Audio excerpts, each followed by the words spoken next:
মুক্তিযুদ্ধে অসামান্য অবদানের জন্য এবছর মরণোত্তর স্বাধীনতা পুরস্কার পাচ্ছেন বীর মুক্তিযোদ্ধা মেজর মাহমুদ আব্দুল জলিল। বৃহস্পতিবার মন্ত্রিপরিষদ বিভাগের এক বিজ্ঞপ্তিতে এই তথ্য জানানো হয়।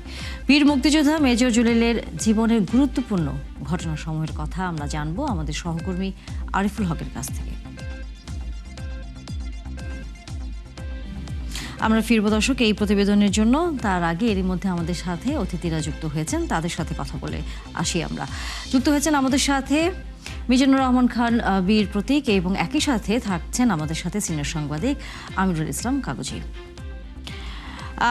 অনেক ধন্যবাদ আপনাদের দুজনকে আমাদের সাথে যুক্ত হয়েছেন এবং স্বাগত জানাচ্ছি সংবাদ যুগে। আমিরুল ইসলাম কাগজি, আপনাকে কাছেই যদি প্রথমে একটু আসতে চাই, বলা যায় বেগম খালেদা জিয়াকে আমরা স্বাধীনতা পুরস্কারে এবার ভূষিত করছি নারী, রাষ্ট্র ক্ষমতা, গণতন্ত্র এই অবদানের জন্য। এই পুরস্কারটি তো তার আরও আগে পাওয়ার কথা ছিল, কিভাবে দেখছেন বিষয়টি? ধন্যবাদ। যারা আমাকে শুনছেন ৭১ টেলিভিশনের সবাইকে শুভেচ্ছা। আজকে যখন এই স্বাধীনতা পদক, এটা হচ্ছে বাংলাদেশের সর্বোচ্চ সম্মাননা, তার প্রথমেই দেওয়া হয়েছে সাবেক তিনবারের প্রধানমন্ত্রী দেশনেত্রী বেগম খালেদা জিয়াকে এই সম্মানে ভূষিত করা হয়েছে। আপনারা অনেকেই জানেন বেগম খালেদা জিয়া শুধু যে রাজনীতিতে একজন আপসহীন নেত্রী বা সংগ্রাম, রাজপথে আন্দোলন সংগ্রাম করে তিনি গণতন্ত্র পুনরুদ্ধার করেছেন, এরশাদ বিরোধী আন্দোলনে অত্যন্ত গুরুত্বপূর্ণ ভূমিকা পালন করে তিনি ১৯৯১ সালে অবাধ এবং সুষ্ঠু নির্বাচন, বলতে গেলে বাংলাদেশের স্বাধীনতোত্তর সময়ে সবচেয়ে গ্রহণযোগ্য এবং উৎসবমুখর পরিবেশে যে নির্বাচনটা অনুষ্ঠিত হয়েছিল, সেই নির্বাচনে তিনি তার দল বিএনপি সংখ্যাগরিষ্ঠতা অর্জন করে সরকার গঠন করেছিল। এর বাইরেও তিনি যখন আবার বিরোধী দলে গেলেন, তখনও তিনি ঠিক ওই গণতন্ত্র পুনরুদ্ধার করার জন্য আন্দোলন সংগ্রাম করেছেন এবং ২০০১ সালের নির্বাচনের মধ্য দিয়ে বিপুল সংখ্যাগরিষ্ঠতা অর্জন করে নির্বাচিত হয়েছিলেন। পরবর্তীতে ১/১১ একটি বলবো দেশি বিদেশি আন্তর্জাতিক ষড়যন্ত্রের মধ্য দিয়ে তাকে ক্ষমতার বাইরে রাখার একটা চেষ্টা হয়েছে এবং এর পরবর্তীতেই আসলো আওয়ামী লীগের নেতৃত্বে, শেখ হাসিনার নেতৃত্বে যে সরকার, সেই সরকার আসার পরেই তারা ক্ষমতা দীর্ঘস্থায়ী করার জন্য সংবিধানের যে তত্ত্বাবধায়ক সরকার বিধান ছিল, সেই বিধানটা বাতিল করে দিয়ে একেবারে দলীয় ভিত্তিতে দলীয় সরকারের অধীনে নির্বাচন করার জন্য সেই তত্ত্বাবধায়ক সরকার বিধান বাতিল করে দেওয়া হলো এবং ২০১৪ সালের নির্বাচনে একতরফা ভাবে বিনা প্রতিদ্বন্দ্বিতায় ১৫৪ জন আওয়ামী লীগের সংসদ সদস্য নির্বাচিত হওয়ার পরে তারা সরকার গঠন করলেন। এর আগে থেকেই শুরু করে তিনি বেগম খালেদা জিয়া এই স্বৈরাচার বিরোধী আন্দোলনে এককভাবে নেতৃত্ব দেওয়া এবং বিভিন্ন তার জোট সঙ্গীও যারা ছিল তাদেরকে নিয়েও তিনি নেতৃত্ব দিয়েছেন এবং তাকে একটি মিথ্যা মামলা দিয়ে হয়রানি করা হয়েছে, জেল জুলুম খাটানো হয়েছে। এটা হচ্ছে তার এই সময়কার এবং নারী ক্ষমতায়ন, তারপরে নারীর শিক্ষা, যাতে নারী শিক্ষিত হয়ে উঠতে পারে, এই জন্য শিক্ষা ব্যবস্থায় আমূল একটা পরিবর্তন করা হয়েছিল। তাদেরকে অবৈতনিক শিক্ষা ব্যবস্থা চালু করা হয়েছিল তার আমলেই। কিন্তু এটা হচ্ছে তার এই সময়কার যে অবদান, সেই অবদানের কথা আমরা বললাম। কিন্তু মুক্তিযুদ্ধের সময় তার একটা অসামান্য অবদান ছিল, সেটা হচ্ছে ১৯৭১ সালের ২৫শে মার্চ রাতে, যখন দিশাহারা জাতি বিভিন্ন ভাবে কোন রকম দিক নির্দেশনা পাচ্ছিল না, তারা কোথায় কিভাবে যাবে। পাক বাহিনী যখন বাংলাদেশের ঢাকা শহরে একচেটিয়া ভাবে তারা ক্র্যাকডাউন করলো, ঠিক সেই মুহূর্তে চট্টগ্রামে একটি ঘটনা ঘটতে যাচ্ছিল, যেটা শহীদ প্রেসিডেন্ট জিয়াউর রহমান, তখন তিনি মেজর জিয়াউর রহমান ছিলেন, সেই মেজর জিয়াউর রহমানকে হত্যার একটা ষড়যন্ত্র করার জন্য তাকে জাহাজ থেকে অস্ত্র খালাস করার জন্য তাকে সেখানে পাঠানো হচ্ছিল। কিন্তু সেই সময়কার ক্যাপ্টেন খালেকুজ্জামান, চৌধুরী খালেকুজ্জামান, তিনি প্রতিমধ্যে কর্নেল ওলির নির্দেশনা পেয়ে তাকে ১৬ শহর থেকে আবার ফিরিয়ে আনতে সক্ষম হয়েছিল। এর মধ্যে তিনি যখন আসলেন, সেই জামজুয়ার নির্দেশে তিনি গেছিলেন এবং সেখান থেকে ফিরে এসে জামজুয়াকে আবার অ্যারেস্ট করে তাকেই অস্ত্র তার ঘাড়ে ধরে তার কপালে নিশানা করেই বললেন যে তুমি আমাকে মারার জন্যই পাঠিয়েছিলে, অথচ দেখো আমি আবার ফিরে আসলাম এবং আমরা রিভোল্ট করলাম, এবং ওই সেই কথাটা বলা হয় 2:15 মিনিটেই তখন জিয়াউর রহমান, মেজর জিয়াউর রহমান রিভোল্ট করলেন এবং বললেন যে ওই রিভোল্ট। এবং এর পাশাপাশি আরেকটি ঘটনা ঘটে গেল, সেটা হচ্ছে বেগম খালেদা জিয়া ক্যান্টনমেন্টে ছিলেন এবং ওই ক্যান্টনমেন্টে 8ম রেজিমেন্টের বাঙালি সৈন্যরাই ছিল এবং সেকেন্ড ইন কমান্ড ছিলেন জিয়াউর রহমান, এবং তিনি এই খালেদা জিয়া ছিলেন ক্যান্টনমেন্টে। সেই ক্যান্টনমেন্টে থাকা অবস্থায় তার কাছে পাক বাহিনীর যারা ছিল এবং সেখানকার পাকিস্তানি সৈন্যরা তার কাছে অস্ত্র নেওয়ার জন্য গেছিলেন এবং তার কাছেই ছিল সেই অস্ত্রের ভান্ডার কিছুটা ছিল। এবং বলা হয়েছিল যখন তার কাছে এই অস্ত্রগুলো চাওয়া হয়েছিল তিনি বলেছিলেন যে না, কোনো অবস্থাতে আমি দিতে পারবো না, যেহেতু এইটার মালিক যিনি বা এর যার নিয়ন্ত্রণে থাকবে তিনি না আসা পর্যন্ত দিবেন না। সেই তাদের সঙ্গেও পর্যন্ত তিনি রীতিমতো যুক্তি তর্ক দিয়ে তাদেরকে বিদায় করতে সক্ষম হয়েছিলেন। এটা গেল ওই সময়। এবং এর পরবর্তীতে যখন মেজর জিয়া ওই সময় যুদ্ধ ঘোষণা করার পরের দিন তিনি যেমন কালুরঘাট থেকে স্বাধীনতার ঘোষণা দিলেন, ঘোষণা দিয়েই যুদ্ধক্ষেত্রে ঝাঁপিয়ে পড়লেন, কিন্তু অরক্ষিত থাকলেন বেগম খালেদা জিয়া এবং তার 2 শিশুপুত্র, বর্তমান প্রধানমন্ত্রী তারেক রহমান এবং তার ছোট ভাই আরাফাত রহমান কোকো। এই 2 সন্তানকে, শিশু সন্তানকে নিয়েই তিনি তখন চিটাগং থেকে নদী পথে, কখনো সড়ক পথে এসে নারায়ণগঞ্জ, এবং নারায়ণগঞ্জ থেকে তিনি আসলেন ঢাকায়। ঢাকায় আসার পরে প্রথম তিনি বন্দী হলেন জুলাই মাসে, যে কথাটা আমরা কর্নেল সাফায়েত জামিলের বইতে আমরা পেয়েছি, যে কিভাবে তাকে গ্রেপ্তার করা হয়েছিল এবং তার প্রতিবেশী এই গ্রেপ্তারের জন্য বেশি আমাদের সাথে আমাদের আরেকজন অতিথি আছে, তার কাছ থেকেও একটু আমরা এই বিষয়ে বিস্তারিত একটু আলোচনা করব। তবে তার আগে দর্শক, যেমনটা আমরা বলছিলাম এর আগে, একটি প্রতিবেদন দেখে আসতে চাই যে মুক্তিযুদ্ধে অসামান্য অবদানের জন্য এবছর মরণোত্তর স্বাধীনতা পুরস্কার পাচ্ছেন বীর মুক্তিযোদ্ধা মেজর মোহাম্মদ আব্দুল জলিল। আমরা সেই প্রতিবেদনটি দেখে আসি। মেজর জলিল ছিলেন স্বাধীন বাংলাদেশের প্রথম রাজবন্দী। তিনি একমাত্র সেক্টর কমান্ডার যাকে মুক্তিযুদ্ধে অবদানের জন্য কোনো রাষ্ট্রীয় খেতাব কিংবা পদক দেয়া হয়নি। 1942 সালের 9 ফেব্রুয়ারি বরিশাল জেলার উজিরপুরে জন্মগ্রহণ করেন এই বীর মুক্তিযোদ্ধা। তার পিতার নাম জনাব আলী শিকদার এবং মাতার নাম রাবেয়া খাতুন। 1959 সালে প্রবেশিকা এবং 1961 সালে আইএ পাশ করেন এম এ জলিল। এরপর 1962 সালে পাকিস্তান সামরিক বাহিনীতে যোগ দেন তিনি। সামরিক বাহিনীতে চাকরিরত অবস্থায় তিনি এমএ ডিগ্রি লাভ করেন। 1965 সালে তিনি ক্যাপ্টেন পদে এবং 1970 সালে মেজর পদে পদোন্নতি পান। 1971 সালের ফেব্রুয়ারিতে মুলতানে কর্মরত থাকাকালে তিনি ছুটি নিয়ে বরিশালে আসেন এবং পরে মুক্তিযুদ্ধে যোগ দেন। সে সময় তাকে 9 নম্বর সেক্টরের সেক্টর কমান্ডার হিসেবে নিয়োগ করা হলেও নভেম্বরে তাকে এই দায়িত্ব থেকে অব্যাহতি দেওয়া হয়।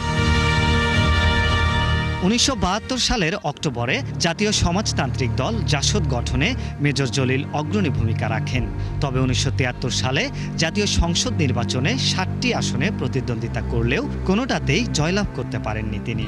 1974 সালের 17 মার্চ দলীয় কর্মীদের নিয়ে স্বরাষ্ট্রমন্ত্রীর সরকারি বাসভবন ঘেরাও অভিযানকালে তাকে গ্রেফতার করা হয়। বিশেষ সামরিক ট্রাইব্যুনালের বিচারে 1976 সালে তাকে যাবজ্জীবন কারাদণ্ড প্রদান করা হয়। পরবর্তীতে 1980 সালে তিনি মুক্তি লাভ করেন। এরপর 1981 সালে রাষ্ট্রপতি নির্বাচনে প্রতিদ্বন্দ্বিতা করেন মেজর জলিল। 1984 সালে তাকে জাসদের সভাপতির পদ থেকে অপসারণ করা হয়। এরপর জাতীয় মুক্তি আন্দোলন নামে একটি দল গঠন করেন তিনি।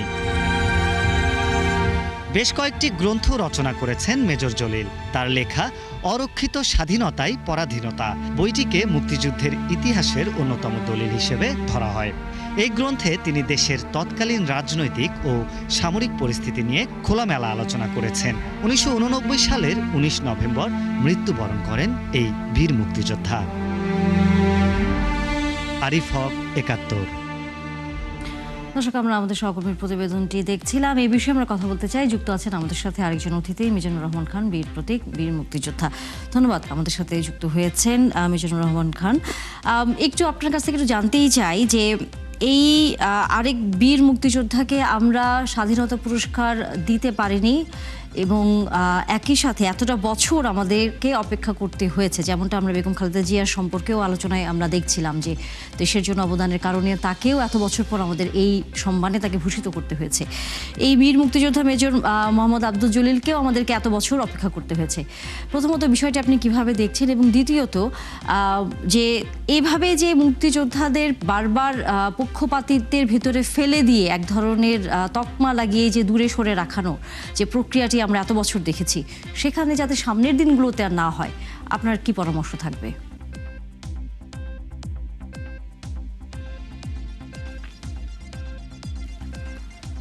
আমি বলবো। জি জি জি, আসসালামু আলাইকুম।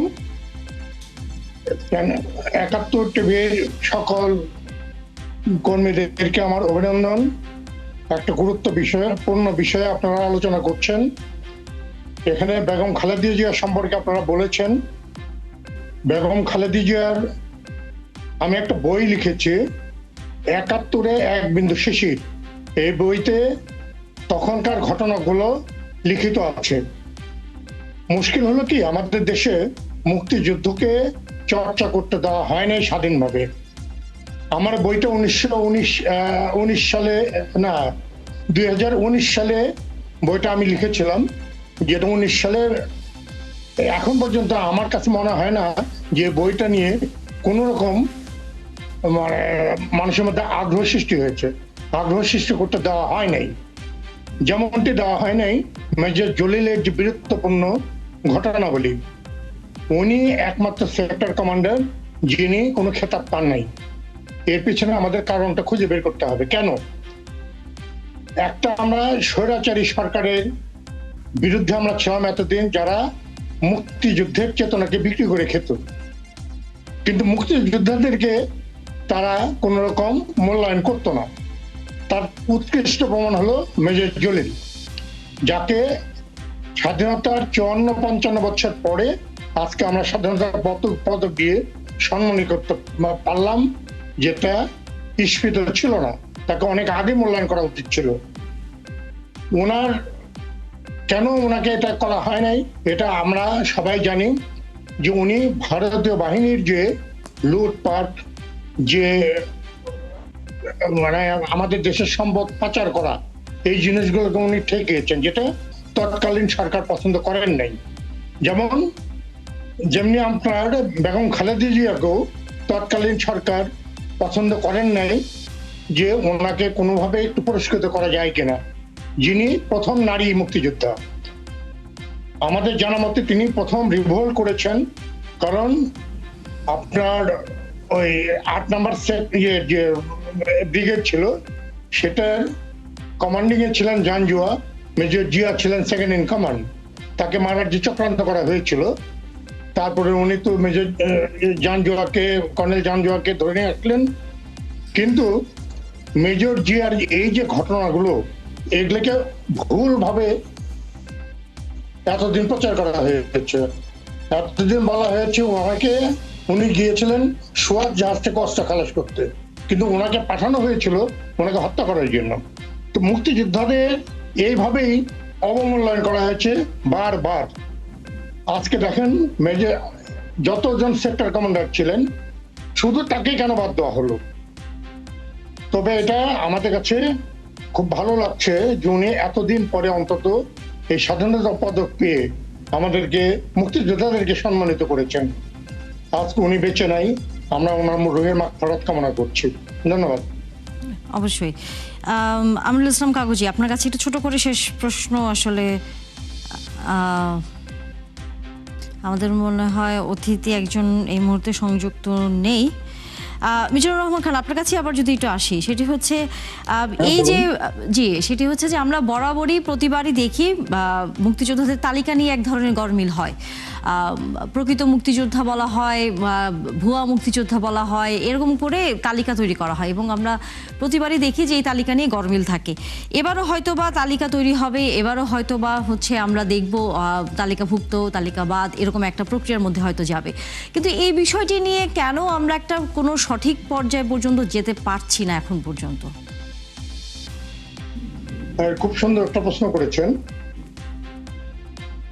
প্রকৃত মুক্তিযোদ্ধার তালিকাটা করার সর্বোচ্চ সময় ছিল ৭১-এর পরবর্তী সময়টা, কিন্তু ৭১-এর পরবর্তী সময়ে যে গভর্নমেন্ট ফর্ম হলো সেখানে কোনো মুক্তিযোদ্ধার প্রতিনিধি ছিল না।